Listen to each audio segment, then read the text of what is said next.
Hello guys, welcome to my YouTube channel Nazre study classes में। तो आज मैं आपको बताने वाला हूँ क्लास 10 का सब्जेक्टिव क्वेश्चन। देखिएगा पार्ट का नाम देखिएगा दोस्तों, पार्ट का नाम देखिएगा यूरोप में राष्ट्रवाद।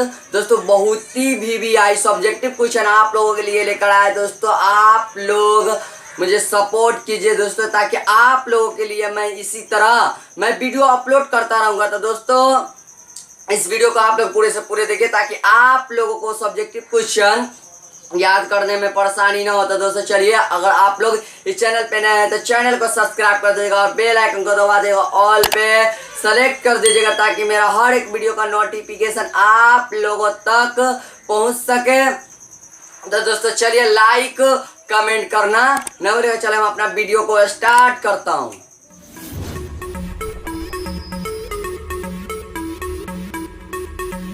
आज आप सबके लिए लेकर आया क्लास 10 का सब्जेक्टिव क्वेश्चन। तो देखिएगा दोस्तों, पार्ट का नाम देखिएगा इतिहास। दोस्तों पार्ट का नाम इतिहास देखिएगा दोस्तों। अगर चैनल पे आप लोग नए चैनल को सब्सक्राइब कर देगा और बेल आइकन को दबा देगा, ऑल बेल सेलेक्ट कर, ताकि मेरा हर एक वीडियो का नोटिफिकेशन आप लोगों तक पहुंच सके। तो दोस्तों चलिए, एक नंबर प्रश्न देखिएगा, मेजनी कौन था। तो दोस्तों एग्जाम बोर्ड में भी हो सकता है दोस्तों, मेजनी मेजनी क्या था दोस्तों। देखिएगा मेजनी कौन था। तो दोस्तों देखिएगा इसका उत्तर देखिएगा, मेजनी का जन्म 1805 ईस्वी में हुआ था। मेजनी को इटली के एकीकरण का पैगंबर या मसीहा भी कहा जाता है। मेजनी दार्शनिक, लेखक, राजनेता, गणतंत्र का समर्थक एवं कर्मठ कार्यकर्ता था। मेजनी ने 1831 में यंग इटली तथा बॉर्न में 1834 में यंग यूरोप को स्थापना की। मेजनी ने 1851 में फ्रांडेस ऑफ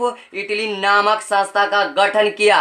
डसने जनता जनार्दन तथा इटली का नारा दिया। यह प्रजातंत्र का समर्थक था। दोस्तों फिर से देखिएगा इसका उत्तर, मेजनी का जन्म 1805 ईस्वी में हुआ था। दोस्तों इस ऑब्जेक्टिव भी आप लोग याद कर सकते हैं ऐसे। दोस्तों देखिएगा फिर से देखिएगा, मेजनी का जन्म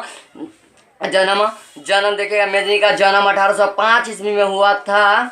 मेजनी का इटली के एकीकरण का पैगंबर या मसीहा कहा जाता है। मेजनी दार्शनिक, लेखक, राजनेता, गणतंत्र का समर्थक एवं कर्मठ कार्यकर्ता था। मेजनी ने 1851 में यंग इटली तथा बॉर्न में 1834 में यंग यूरोप की स्थापना की। मेजनी ने 1851 में फ्रांडेस ऑफ इटली नामक संस्था का गठन किया। डसने जनता जनार्दन तथा इटली का नारा दिया। यह प्रजातंत्र का समर्थक था। दोस्तों 2 नंबर प्रश्न देखिएगा, प्रश्न 2 नंबर देखिएगा, गैरीवाल्डी के कार्यों को चर्चा करें। फिर से देखिएगा, गैरीवाल्डी के कार्यों को चर्चा करें। उत्तर इसका देखिएगा, गैरीवाल्डी का जन्म 1807 ईस्वी में हुआ था। दोस्तों फिर से देखिएगा 2 नंबर प्रश्न का उत्तर देगा, गैरीवाल्डी का जन्म 1807 ईस्वी में हुआ था। गैरीवाल्डी को इटली के एकीकरण में तलवार की संज्ञा दी गई है। यह पैरों से नाविक था। इसने किसी सेना का गठन किया जिसका नाम लाल कुर्ती पड़ा। लाल कुर्ती के सहारे ही वह छापामार युद्ध का काम करता था। लाल कुर्ती के सहारे ही वह नेपल्स तथा सिसिली पर आक्रमण कर विजय प्राप्ति किया। फिर से देखिएगा 2 नंबर का उत्तर देखिएगा फिर से, गैरीवाल्डी का जन्म 1807 ईस्वी में हुआ था। गैरीवाल्डी को इटली के एकीकरण में तलवार की संज्ञा दी गई है। यह पैरों से नाविक था। इसने किसी सेना का गठन किया जिसका नाम लाल कुर्ती पड़ा। लाल कुर्ती के सहारे ही वह छापामार युद्ध का काम करता था। लाल कुर्ती के सहारे वह नेपल्स तथा सिसिली पर आक्रमण कर विजय प्राप्ति किया। 3 नंबर प्रश्न देखिएगा,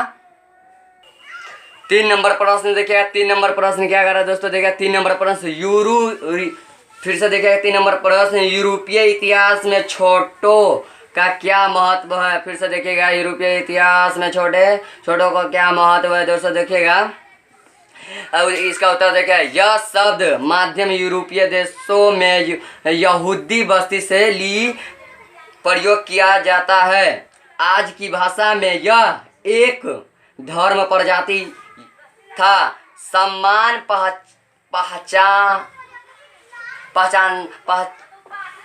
पहचाने वाले लोगों को दस्ती है। छोटी करण मिश्रण व्यवस्था के स्थान पर एक सामुदायिक व्यवस्था थी जो सामुदायिक दंगे के रूप में देती है। फिर से देखिएगा इसका उत्तर, यह शब्द माध्यम यूरोपीय देशों में यहूदी बस्ती से लिए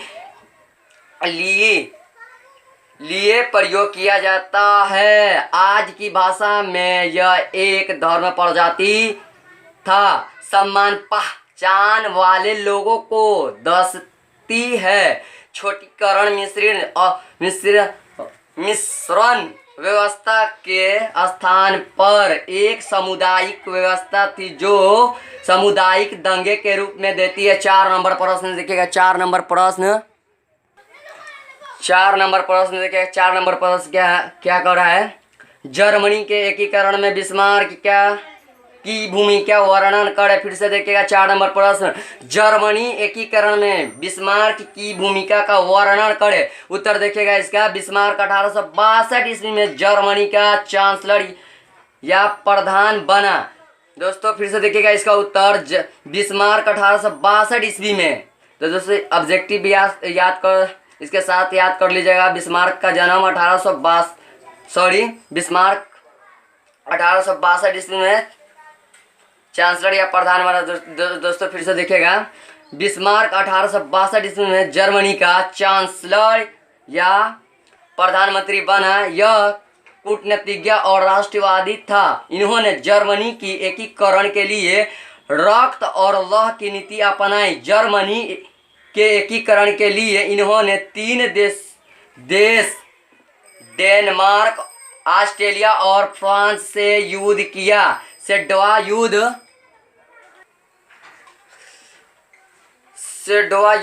1866 में इन्होंने ऑस्ट्रेलिया को पराजित करने के पश्चात हॉलस्टीन पर अपना अधिकार कर लिया। बिस्मार्क ने ही जर्मनी का एकीकरण को पूरा किया। दोस्तों फिर से देखिएगा 4 नंबर प्रश्न। दोस्तों 4 नंबर का उत्तर देखिएगा, बिस्मार्क 1862 में जर्मनी का चांसलर प्रधान बना। यह कूटनीतिज्ञ और राष्ट्रवादी था। इन्होंने जर्मनी के एकीकरण के लिए रक्त और लौह की नीति अपनाई।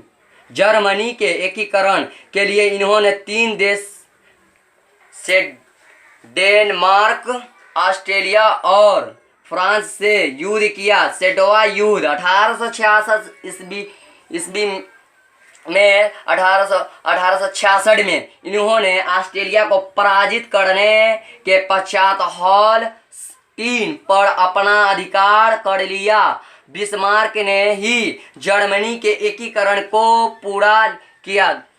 5 नंबर प्रश्न देखिएगा, 5 नंबर प्रश्न देखिएगा। 5 नंबर प्रश्न क्या कह, जर्मनी तथा इटली के एकीकरण में ऑस्ट्रेलिया क्या भूमिका थी। दोस्तों फिर से देखिए 5 नंबर प्रश्न, जर्मनी तथा इटली के एकीकरण में ऑस्ट्रेलिया की क्या भूमिका थी। तो दोस्तों इसका उत्तर देखिएगा, इटली और जर्मनी के एकीकरण का मार्ग ऑस्ट्रेलिया बीच में बाधा बना हुआ था। 1830 की क्रांति के बाद के नागरिक में आंदोलन शुरू हुआ जिसे मेटरनिक ने दबा दिया, जिसमें इटली का एकीकरण रुक गया। इसी कारण से इटली में मेजनी काबूर तथा गैरीवाल्डी प्रयास एवं बिवोटर मैनुएल जैसे शासकों की मदद से इटली का एकीकरण संभव हुआ। जर्मनी भी राष्ट्रवादी भावना को कुचलने के लिए मेटरनिक ने दमनकारी कानून जारी किया।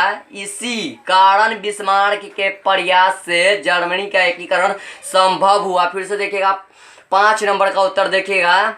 इटली और जर्मनी के एकीकरण का मार्ग ऑस्ट्रेलिया बीच में बाधा बना हुआ था। 1830 के क्रांति के बाद के नागरिक में आंदोलन शुरू हुआ जिसे मेटरनिक दबा दिया, जिसमें इटली का एकीकरण शुरू हो गया। इसी कारण से इटली में जर्मनी का उड़ तथा गैरीवाल्डी प्रयास एवं ब्यूटर एन इमैनुएल जैसे शासकों की मदद से इटली का एकीकरण संभव हुआ। जर्मनी में भी राष्ट्रवादी भावना को कुचलने के लिए मेटरनिक ने दमनकारी कानून जारी किया। इसी कारण बिस्मार्क के प्रयास से जर्मनी का एकीकरण संभव हुआ। तो दोस्तों आपके लिए बहुत ही